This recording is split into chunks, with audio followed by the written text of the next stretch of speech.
اهلا بيكم في فيديو جديد. من 3 سنين كده عملت معاكم صوبيا الرحماني والحمد لله عجبتكم جدا. وكان في ناس ما تعرفهاش وعرفتها عن طريقي، فانا كنت مبسوطه جدا ان هي عجبتهم. فقلت افكركم كده بيها تاني ونعملها، خصوصا ان الجو حر قوي وعمالين ندور على وصفات كده تكون خفيفه وسهله ويترتب على قلبنا. فما لقيتلكوش انسب من الوصفه دي.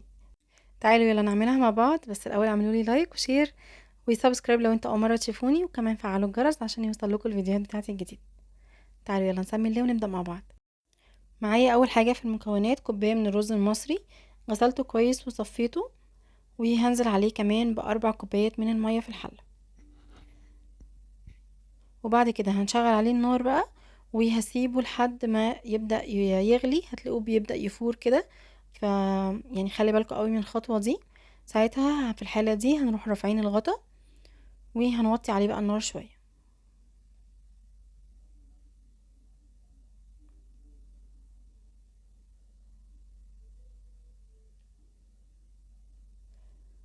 بعد ما مية بقى اتشربت بالطريقة دي، حسيت ان هو شوية ناشف، زودت عليه كمان ربع كوباية من المية.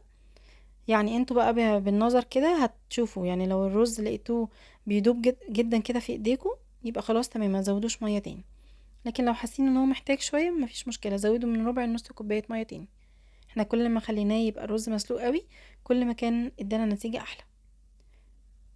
بصوا، لحد ما وصل معايا بالطريقه دي، انا مجرد ما الرز بدأ يغلي انا وطيت عليه النار.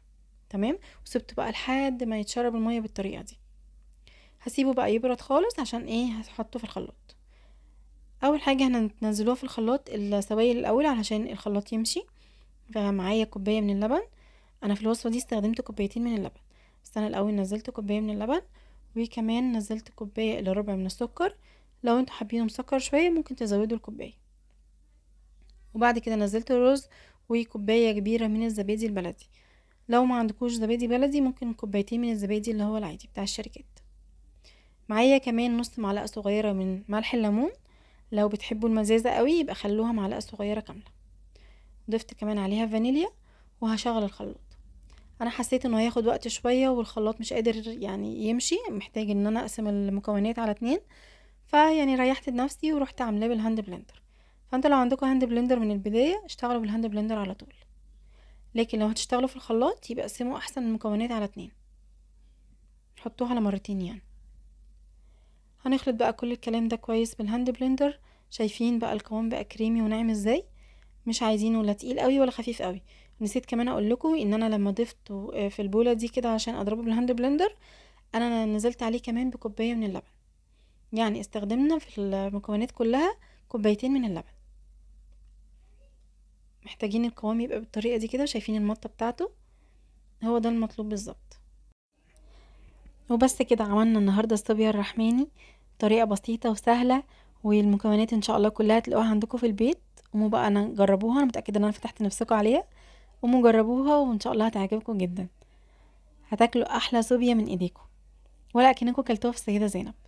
طبعا انتوا عارفين هي مشهوره جدا في السيده زينب، فهتاكلوها بجد، وكل لو قدمتوها لحد ما يعرفهاش هينبهر بيها. فجربوها بقى وقولوا لي رايكم فيها ايه. قدموها بقى كمان وزينوها مع القرفه، بتبقى حلوه قوي ولايقه معاها. اي نوع مكسرات انتوا حابينه. انا زينتها كده بزبيب وجوز هند وقرفه. فجربوها ان شاء الله هتعجبكم جدا. يا رب النهارده الفيديو يكون عجبكم ويكون خفيف عليكم. تنسوش بقى لو انتوا اول مره تشوفوني اعملوا لي سبسكرايب وفعلوا الجرس علشان يوصل لكم الفيديوهات بتاعتي الجديده، ولايك بقى وشير كتير عشان نوصل الفيديو لاكبر عدد من الناس. شكرا جدا لمتابعتكم، وان شاء الله اشوفكم في فيديوهات تانية جديده على خير. مع السلامه.